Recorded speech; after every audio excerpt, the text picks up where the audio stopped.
Chris Duffin here, continuing our second piece in deconstructing the Turkish Getup. Now, why would we deconstruct the Turkish Getup? The Turkish Getup is an interesting exercise because it combines a lot of different things. That's what makes it great. It's also its downfall because it has cardiovascular components, strength components, and pieces that really tap into neurology through developmental kinesiology positions.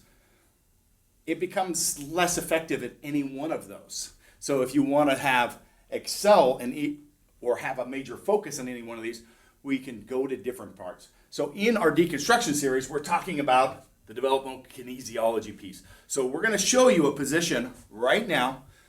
It is a movement called the bear to sit.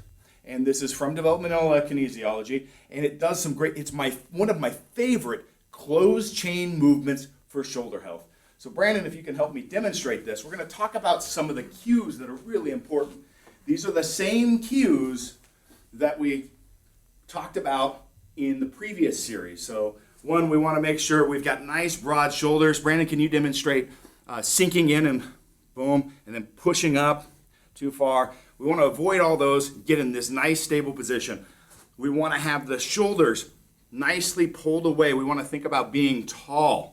So let your shoulder creep up towards your head. Bad.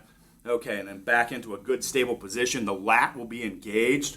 We want to be tall through the head. So notice we want to manage this spinal position, not doing any twisting, flexion, extension, but all the way through to this position. So even though he's in this position, we think about projecting, if the spine went through the top of the head, projecting it out through the wall. Now, he's in a bear position right now. You know, why is this similar to Turkish Getup? I'll show you as we walk through.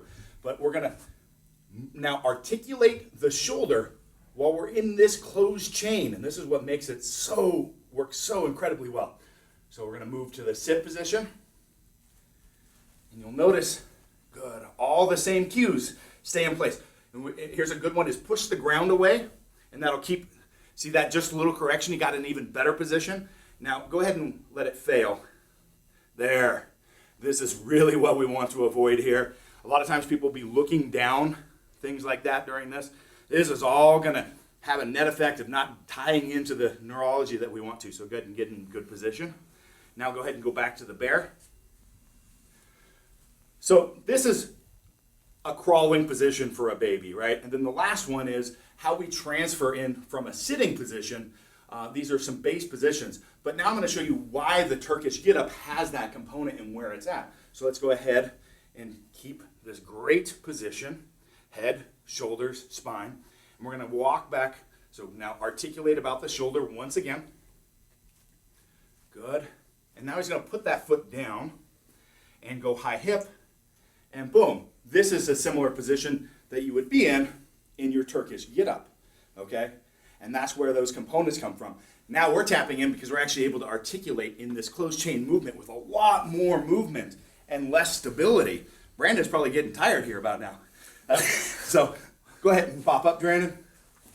Is there anything that you would like to add that I missed in the review here? Definitely. Go very slow throughout this drill. Yeah. Be controlled. Think about positions. Be very intentional. And also don't be afraid to throw a few pauses in there, too. It's a really good way to train this. Yeah. Really spend time in each of those positions. Brandon's point on being slow, and he demonstrated that wasn't for the video. That's actually how we would do and coach that movement, is spending time and controlling that shoulder while we're articulating it around in this closed chain position with everything we want in our position through the spine as well.